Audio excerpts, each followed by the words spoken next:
got a conscious mind, you got an unconscious mind. Think of your unconscious mind as being the body mind, the part of you that beats your heart, that blinks you, that breathes you, that circulates your blood, right? It's the part of you that keeps you alive. Neurobiologists these days say that it's only about 5% of who we consider ourselves to be that one we consider to be conscious. The other 95% is unconscious.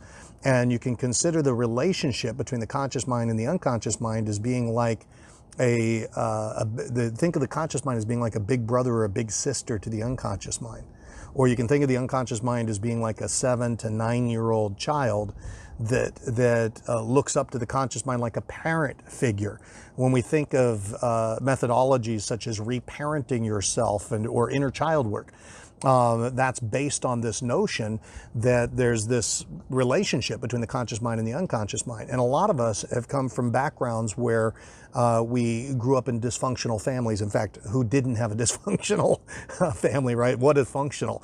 What's optimal?